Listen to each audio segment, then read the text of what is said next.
पुराने लखनऊ के एक मोहल्ले में हाजी अब्दुल रहीम नाम के बुजुर्ग रहते थे। सफेद दाढ़ी, टेढ़ी कमर और आंखों में अब रोशनी कम हो चुकी थी, मगर दिल में अब भी एक चिंगारी जल रही थी, अपने बेटे आमिर के लौट आने की उम्मीद। रहीम साहब का बेटा आमिर जब जवान हुआ तो रूह से नहीं, बस जिस्म से बड़ा हुआ। गुस्सा उसकी जुबान पर, झूठ उसके होंठों पर और बुरे दोस्तों की सोहबत उसकी रातों में उतर आई। एक दिन मामूली सी बात पर उसने अपनी मां पर चिल्ला दिया। रहीम साहब ने टोका तो उल्टा उन्हीं से उलझ गया और उसी शाम वो बिना पीछे देखे घर छोड़कर चला गया। किसी को नहीं पता था कि वो कहाँ गया, मगर रहीम साहब की दुआएं कभी रुकती नहीं थीं। हर फज्र, हर ईशा में एक ही पुकार होती, या अल्लाह, मेरा बेटा गुमराह है मगर तेरी रहमत बेपनाह है, उसे सीधा रास्ता दिखा दे, चाहे तू मेरी जान ले ले। मोहल्ले के लोग कहते, इतना बुरा लड़का अब नहीं लौटेगा, मगर रहीम साहब के सजदे में कभी मायूसी नहीं उतरती थी। रातों में मस्जिद की हल्की रोशनी में उनका झुका हुआ सिर और कांपते होंठ बस यही कहते, तेरा बंदा हूं, तू जानता है। शहर में उधर चोरी, झूठ और नशे की कहानियां बढ़ने लगी। कुछ लोग कहते, कहीं यह आमिर ही तो नहीं, लेकिन रहीम साहब ने कभी बदगुमानी नहीं की। उन्होंने कहा, जिसने इब्राहिम अस के लिए आग को ठंडा कर दिया, वो मेरे आमिर के लिए भी रहमत का दर खोल सकता है। उधर आमिर अब किसी और शहर की अंधेरी गलियों में था, जेब में चंद सिक्के, आंखों में पछतावे की परछाई और हाथों में नशे का सामान। वह अब एक गली गली घूमने वाला बन चुका था। झूठ, जुआ और जंग उसकी जिंदगी के साथी थे। एक बरसाती रात जब ठंडी हवा गलियों में सिसक रही थी, वो दीवार के सहारे बैठा था। ऊपर आसमान में बिजली कौंधी और उसी वक्त पास की मस्जिद से अजान की आवाज आई, अल्लाहू अकबर, अल्लाहू अकबर। उसके दिल में जैसे कुछ टूट गया। उसे बचपन की वो शाम याद आई जब अब्बू उसे कंधे पर बिठाकर मस्जिद ले जाते थे। वो सुकून, वो महक सब याद आ गया। मगर तभी एक दोस्त ने आकर कहा, चल आमिर, आज बड़ा काम है, अगर ये हो गया तो जेबें भर जाएंगी। आमिर ने आखिरी बार अजान की तरफ देखा और फिर अंधेरे में खो गया। लेकिन उसी पल हजारों मील दूर हाजी रहीम सजदे में गिर चुके थे। उनकी आवाज कांप रही थी, या रब, अगर मेरी जान लेनी हो तो ले ले, मगर मेरे बेटे को अपने पास बुला ले। उसी रात चोरी के दौरान दुकान में जोरदार धमाका हुआ। शीशा टूटा, शटर गिरा और आमिर का सिर फट गया। जब आंख खुली, वो एक अनजान कमरे में था। कमरे में अगरबत्ती की खुशबू और दीवार पर कुरानी आयतें लटकी थीं। उसके पास एक बुजुर्ग बैठे थे। बेटा, अब ठीक हो? आमिर ने धीमे से पूछा। आप कौन? वो मुस्कुराए। मैं हकीम मुनीर हूं।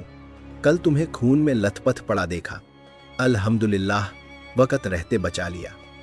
पहली बार किसी अजनबी ने उससे इतनी मोहब्बत से बात की थी। दिल कांप गया।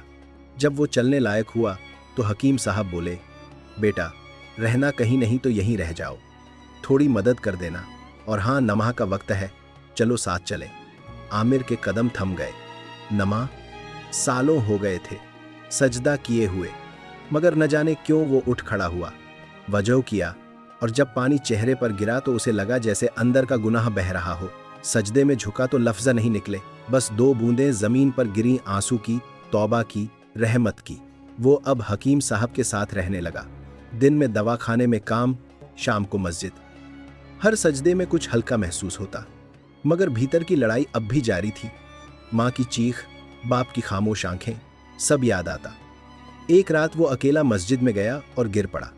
या अल्लाह, अगर अब भी रहमत बाकी है तो वो राह दिखा जिसमें मेरे बाप की आंखें फिर से मुस्कुरा सकें। उसी वक्त लखनऊ में रहीम साहब फजर की नमाज के बाद मुस्कुराए। सालों बाद पहली बार उनके होंठों पर सुकून था, जैसे किसी ने दिल में कहा हो, तुम्हारा बेटा अब लौटने चला है। मगर अगले दिन 3 पुराने साथी आ गए। अबे आमिर, तू यहाँ नमाजें पढ़ रहा है, चल असली काम करते हैं। आमिर कुछ पल चुप रहा। तभी हकीम मुनीर बोले, जो अब मस्जिद का रास्ता पकड़ चुका है वो नर्क की गलियों में दोबारा नहीं भटकेगा। ये वक्त है तकदीर चुनने का। आमिर की आंखों में चमक थी। उसने कहा, अब मैं सजदे में झुक चुका हूं और जो झुक जाए वो गिरता नहीं। तीनों हंसते हुए चले गए। मगर उस दिन आमिर वाकई उठ गया था, अपने पुराने अतीत से ऊपर। 3 महीने बाद वो बदल चुका था। अब वही लड़का जो चोरी करता था, मस्जिद में बच्चों को कुरान सिखाता था। दवाखाने की सफाई, बूढ़ों की मदद और नमाज उसकी जिंदगी बन गई थी। एक शाम दीवार पर लगे पुराने इश्तेहार पर नजर पड़ी।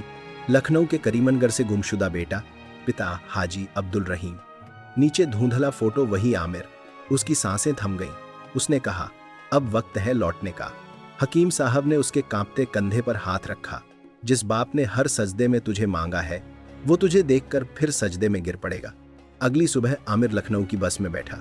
रास्ते के हर मोड़ पर अतीत की परछाइयां दिखती। वही गलियां, वही चाय की दुकान, वही मस्जिद, और फिर वो दरवाजा, लकड़ी का, पुराना, मगर अब भी खुला।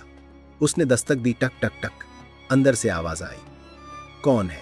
आमिर की आंखों में आंसू थे। अब्बू। आमिर। दरवाजा खुला। सामने हाजी अब्दुल रहीम खड़े थे। सफेद दाढ़ी, कांपते होंठ, मगर चमकती आंखें। उन्होंने कुछ नहीं कहा, बस सजदे में गिर पड़े। या रब, तूने मेरी नमाजें जाया नहीं की। आमिर ने उनके पैर पकड़े। अब्बू, अब आपकी दुआ ही मेरी जिंदगी है। रहीम साहब ने कहा, जब तू गुमराह था तब भी मेरा था, अब तू रब का हो गया है। दिन गुजरने लगे। आमिर अब अपनी माँ के बिस्तर के पास बैठता, उनका हाथ पकड़ता और कहता, अम्मी, अब कहीं नहीं जाऊंगा। माँ ने आंखें भरी। तेरी कमी में मेरा दिल बीमार था बेटा, अब तुझे पाकर फिर से जिंदा हो गई हूं। मगर मोहल्ले वाले कहाँ चुप रहते। अरे यही है ना जिसने माँ बाप को छोड़ा था, अब नमाजी बन गया है। वाह। आमिर मुस्कुराता और बस कहता, जिस दिन मैं झुका उसी दिन मेरा रब मुस्कुराया।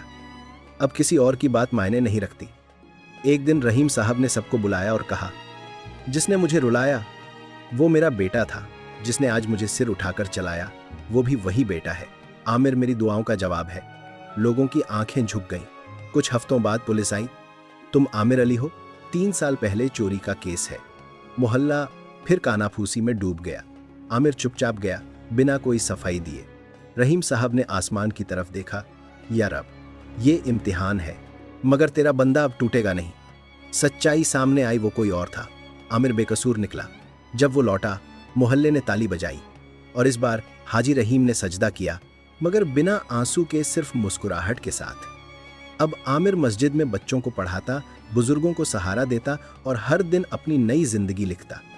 और जब कोई नया लड़का गलत राह पर दिखता, वो बस मुस्कुराकर कहता, मैं भी कभी खो गया था, मगर एक बाप का सजदा मुझे लौटा लाया।